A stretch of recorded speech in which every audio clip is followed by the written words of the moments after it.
Hello everybody, this is Brian Gormley with another edition of Where in Greater DC.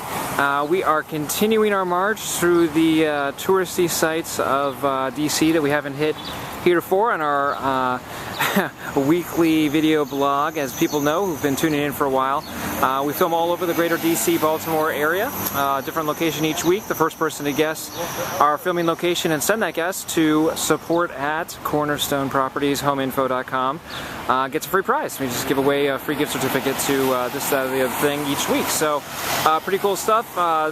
This summertime brings a lot of tourists, and so we're marching in the footsteps of the tourists for a couple weeks.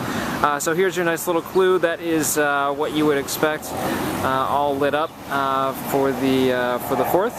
And what we're looking for is the name of that. I just gave it away. That that building right there. So we're gonna take a step back with all the traffic and everything, so you can still hear me. So we're talking about servicing changes.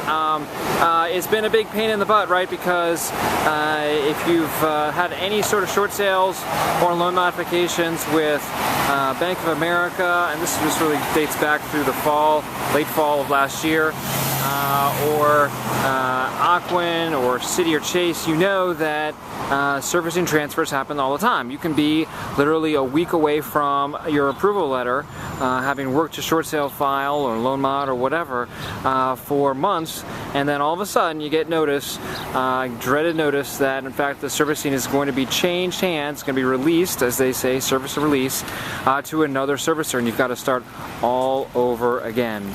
So, practical steps. What can you do to help save some time and trouble?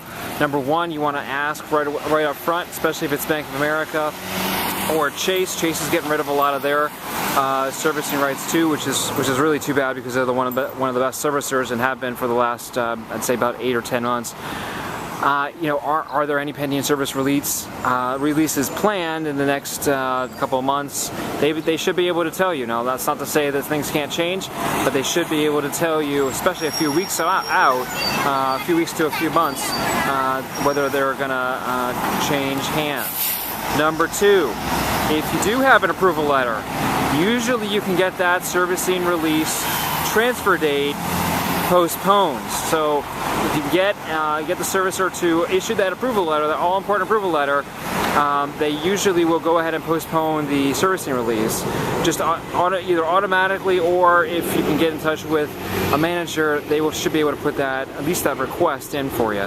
Also, very important, if you can get that approval letter, they can't get it postponed. The new servicer will likely honor that approval letter. So it may be that they just honor the approval letter for the duration of its good through date, meaning if it's good for 30 days and the servicing is changed hands in the middle of that time period, you only have, say, 15 or 20 days left.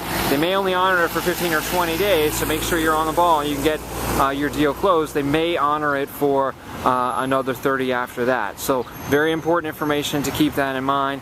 And then the final way is just to escalate the file. Your normal negotiators or single points of contact probably aren't going to be too helpful for you. They'll probably say, oh no, we can't do anything without an approval letter.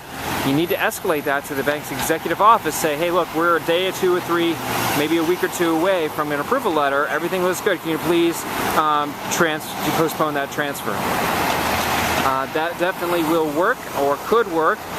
Won't always work, but sometimes it is, and certainly it's worth a shot if you put a couple months worth of time and energy and effort into it. So, okay, that's it for me. Don't forget, we do negotiate for free for agents and homeowners alike. We are pretty good at the short sale negotiation, having done it for the last 7 years, and hundreds of files, and always looking for distressed assets. So if you need some help thinking about a deal, getting a deal sold, trying to sell a deal that's really in need of substantial rehab or work, give us a call. Love to chat with you, no cost to you. Love to see if there's any synergy there. And don't forget, email us, support@cornerstonepropertieshomeinfo.com, with the name of that building right there, and get a free prize this week. See you next. Talk to you later. Bye-bye.